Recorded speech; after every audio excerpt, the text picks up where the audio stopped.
Hi everyone, it's Chenzo from Reality Art Pod, here to talk about RuPaul's Drag Race Season 16, Episode 11, titled Corporate Queens. Last week on Drag Race, the queens wrote and recorded an anthem about voting. Sapphira won the challenge, and in the good old spirit of democracy, nobody lost. Before I dive in, I put a link below to my playlist where you can catch up on my previous recaps. Also, if you like the content, consider subscribing. Let's dive into it. The queens return to the workroom after the non-elimination.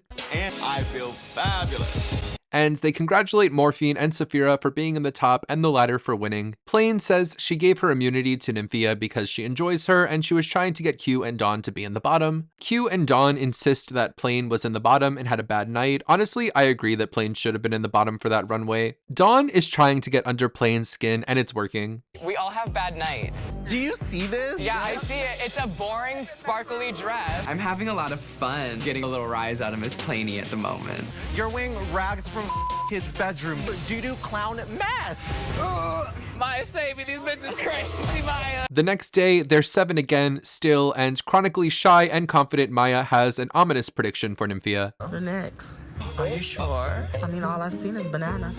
It's a quiet fight. Ru enters in gorgeous green to bid them a top of the morning just in time for St. Paddy's Day, and they play a game called Spill the Tea, where they vote on superlatives and whoever matches the majority wins. This mini challenge was pretty boring with answers like Sapphira being the flirtiest and Dawn is the gassiest. Sapphira wins the challenge and wins $2,500 from Cash App. For their Team Maxi challenge, they'll be making corporate seminars for Drag Awareness Month. Q and Plain will present on Drag Herstory. Maya and Dawn are drag in the workplace, and Sapphira, Nymphia, and Morphine are You a Drag Queen? As they write, Dawn feels confident, but Maya not so much. Do you have any thoughts? Tell jokes, read, have fun. Maya, how do you feel? Maya's gonna be like, well, I'm all right. You know, I'm good. I'm here. I'm good. Sapphira is in an anxiety sandwich. I can do this, I can do this. I got Tweedledee and Tweedle Banana. Plain and Q are chuckling in the corner, having a great time. Michelle enters in a hand-me-down suit from Ru, and Joel Kim Booster joins her, and the girls are thirsting over Joel Kim Booster. He should sign up to OnlyFans or something, because girl. Maya is feeling confident. Do you get on the mic, Maya? Yes, I do. I've never heard her talking to Mike. Then there's this. Threesomes are really difficult. There's a lot of needs to service. As they get ready, the queens strategize. If I mess up, keep going, be funny, do something stupid. Q opens up about being HIV positive for 2 years and being treated badly because of it, and partner Plain is supportive. On the runway, Ru looks gorgeous in a dress that matches her suit earlier, but the bottom of this dress is a weird shape. Michelle is wearing a velour hoodie, probably for the theme, but this is a miss. Ross is in a leopard jacket with a flower, and I like this on Ross, and Joel Kim Booster ate and left no crumbs with this fit. On to the challenge where the queens are presenting PowerPoints to Heterodynamics Corp, and Jane and Q presenting for Ross Matthews, the CEO of Hetero Corp. They show their Slides. and their Historic clips. and there's this. 4 whores and 7 queers ago. They continue to have a very well-rehearsed skit, and they kiss on the way out. Dawn comes out alone and introduces Maya, who's committed to being silly. Oh my gosh, I just came from this after party. It was lit. Dawn is doing all the work, and Maya is pretty much just holding the pointer and laughing at Dawn's jokes. Maya also has no idea what she's saying sometimes. Here are some keys to disregard or disalarm what she has going on. Huh? Hey, boo. It's a no for me, dog. The threesome enters, and Sapphira starts off with a fun toast. Sapphira's obviously carrying this. They put a picture of Amanda Tori up and call her Ghastly.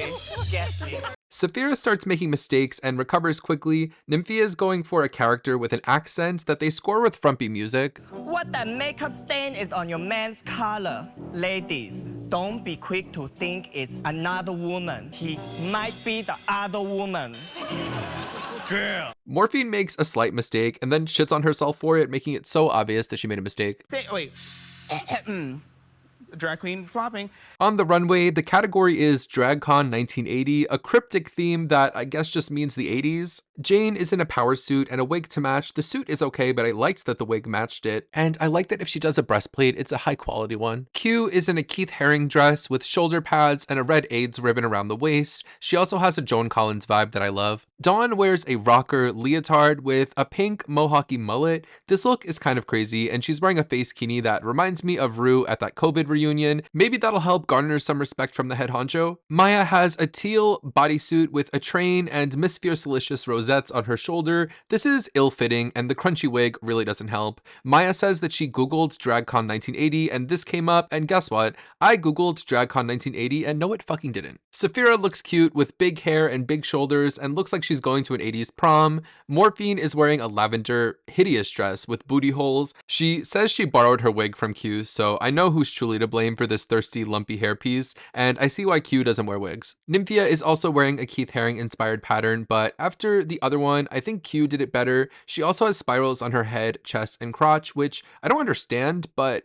the look does look nice altogether. In the judging, the panel loved Jane and Q's skit, with Q having written their favorite jokes, and they love her look and she shares her status, and it's a nice moment. Of course, Ru loves Dawn's outfit, but they say Dawn had a lot of heavy lifting to do because of Maya in the challenge. Michelle lies to Maya. This Patti LaBelle hair is life.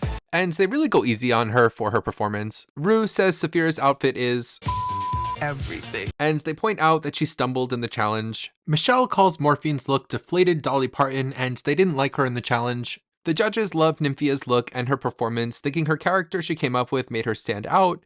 They decide that Saphira is the winner of this week's challenge for the second week in a row, and Q is visibly upset. She should be, because she wrote the best jokes and she had one of the best looks. She should have won the challenge, especially over Saphira, because Saphira made many mistakes and they pointed them out. Maya and Morphine are in the bottom two, and someone better stand by with a fire extinguisher in case these dry ass wigs brush against each other. They're singing Dim All the Lights, and they start off slow and Morphine leans back to hold a note. This is where things go awry, where Maya throws her train on top of Morphine, which really could have hurt her. Morphine instantly recovers and tosses Maya's dress aside, and Morphine's now pissed off. So Morphine pulls her chicken cutlet out of her bra and pegs Maya with it. Two wrongs don't make a right. Did this bitch just throw her tits at me? Now Maya is pissed off and she's flipping out, literally. Morphine does an extended half split for a long time, which is impressive as Maya does a headstand and twerks. Morphine finally drops her split and the judges are pleased. Honestly, I would have sent them both home for their behavior. Throwing stuff at each other, not cool. But Ru decides that Maya is eliminated, and we have to say goodbye to Maya here. I didn't quite enjoy this queen, but she did have some funny moments, mostly with her saying she was both shy and outgoing in one breath, and impersonating Cher on the runway, which was funny by accident. She was a good lip sync performer, but really bad in challenges, and the runways were bad too, which led to her lip syncing a lot, and she's eliminated here after a terrible random act of violence and foul play.